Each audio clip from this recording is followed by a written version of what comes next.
Hey guys, LevelCap here, and this week in gaming we have a recap of all the latest Battlefield news. Activision is shutting down a popular Warzone website, Apex Legends might be getting Titans, and much more. It's been a busy week for the Battlefield franchise. GamesBeat editor Jeff Grubb says he thinks DICE will reveal Battlefield 6 in May. Considering pretty much every Battlefield game gets announced in May, that's not exactly noteworthy info, but his wording makes it sound like insider info, not just a guess.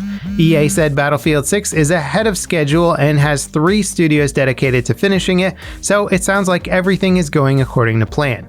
EA has an investor call scheduled for May 11th. They'll probably reveal the game after the call, so prepare for a Battlefield 6 trailer in the second half of the month. A recent survey, allegedly sent by EA, also hints at their plans for Battlefield 6. It asks about free-to-play modes, map updates, a battle pass, and more. Assuming the survey is genuine, it makes it seem like Battlefield 6 will include a free-to-play battle royale mode that gets seasonal map updates. Firestorm's failure to attract an audience clearly kneecapped DICE's plans for post-launch support, likely leaving a ton of map updates and new content on the cutting room floor. Firestorm being behind a paywall and also associated with a controversial Battlefield title were critical factors in its demise. DICE going free-to-play with Battlefield 6's Battle Royale sounds like a smart move.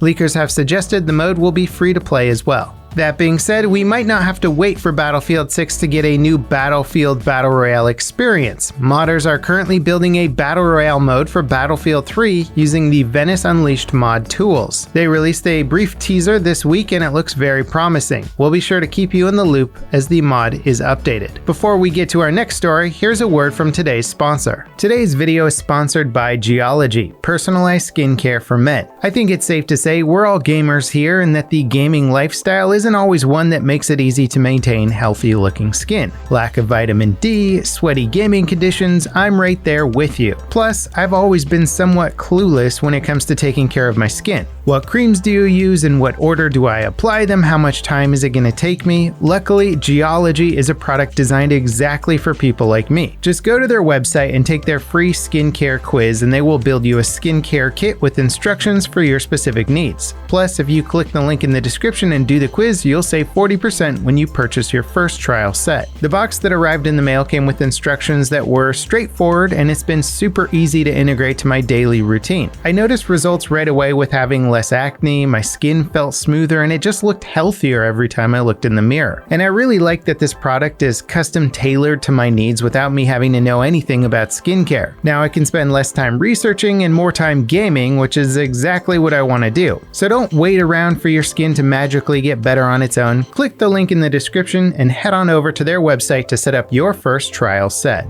Activision is putting their foot down to the popular Call of Duty skill tracking website SBMM Warzone. The website utilizes the game's publicly available API to give players key insights about their matches, like the average skill of the lobby, the individual skill level of other players, progress tracking, and more. The website's owner says Activision wants it shut down over privacy concerns, but that's not the whole story. Eurogamer verified the letter that was sent to SBMM Warzone. It says SBMM Warzone infringes on their copyright, violates the Computer Fraud and Abuse Act, and exposes the owners to GDPR fines. Activision's problem isn't some nefarious plot to silence criticism of Warzone skill-based matchmaking. Their issue seems to be the monetization of API data. Other websites use the same API and have paid subscription plans, but the difference is those websites don't monetize the data itself by putting it behind a paywall. Their subscriptions remove ads and give users personalized profiles. SBMM Warzone's paid plans remove ads and give users high-level access to API data.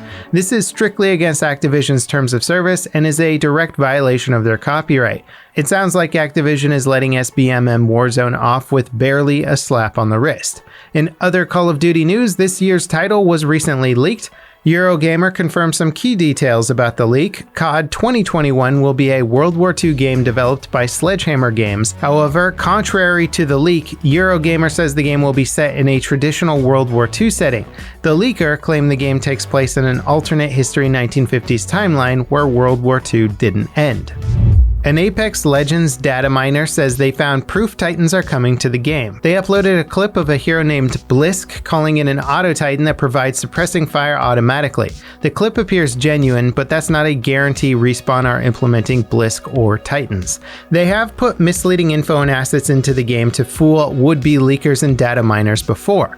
Blisk is the central villain from the Titanfall game, so he has a close connection to Apex Legends, and again, the footage looks very convincing, although filmed in a way that could easily hide it actually being fake. Hell Let Loose got a major update this week that added melee combat, the offensive mode to the Utah map, barbed wire, the MG34, an admin camera system, community voiceovers, and much more. Since the update launched, they've released 2 hot fixes. While most of the fixes were minor, one stands out as pretty wild. A crash would happen for all players on a server if one player placed an AT gun, died, and then left the server. That issue has been fixed. New footage of Stalker 2 was released during the latest Xbox showcase. It's mostly clips of the in-game assets, so no new gameplay, but everything shown looks very impressive. The Stalker franchise has always been known for impressively accurate weapons and clothing. This footage takes the history and turns it up to 11 with photorealistic assets, including unique teeth for every character in the game. Patch notes for Escape from Tarkov's 12.10 update are live. Some big changes are coming with the update. The most notable one is the return of Steam Audio. This is Valve's spatial audio technology originally developed for VR games that reproduces surround sound effects for standard stereo output.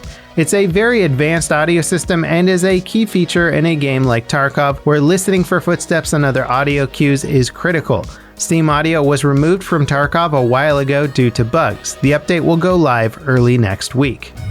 Gamestop has started selling GPUs and other PC hardware as part of its business overhaul. Of course, they instantly ran out of stock on said GPUs. While that's an unfortunate circumstance of how things are these days, it's crazy to think GameStop wasn't already selling PC gaming hardware. Rust's console port is launching on May 21st for PlayStation 4 and Xbox One. 2021 has been a massive year for the sandbox survival game. Twitch streamers propelled it into the top Steam charts at the start of the year, boosting the 8-year-old game to one of the most played titles around. But things haven't been all sunshine and rainbows. A massive fire destroyed all of Rust's European servers a few weeks ago. All the data was lost, resetting affected players to 0. Thankfully, they got the servers mostly back online within 48 hours so players could rebuild their lost loot and shelters. The console port looks solid. It's unclear if a next-gen upgrade is in the works, but it seems likely. Before we get to our final story this week, thanks again to Geology for sponsoring this video. Don't forget to click the link in the description for more info about them, and thank you for tuning in. We'll be back to our regular gaming news coverage on Monday. 2 big-name franchises lost key developers this week. Assassin's Creed lost its narrative director Darby McDevitt, and Anthem's director Jonathan Warner left BioWare. McDevitt was the lead writer for Valhalla, Black Flag, Revelations, and a few other games. He was with Ubisoft for 10 years. Many of the games he wrote are considered highlights of the Assassin's Creed franchise. Jonathan Warner was formerly a senior producer at BioWare before being put in charge of Anthem. He previously worked on Mass Effect 3's multiplayer, DLC, and the game's Wii U port. And that wraps it up for this week in gaming. Thank you guys so much for tuning in, and we'll see you next time. This is LevelCap signing off.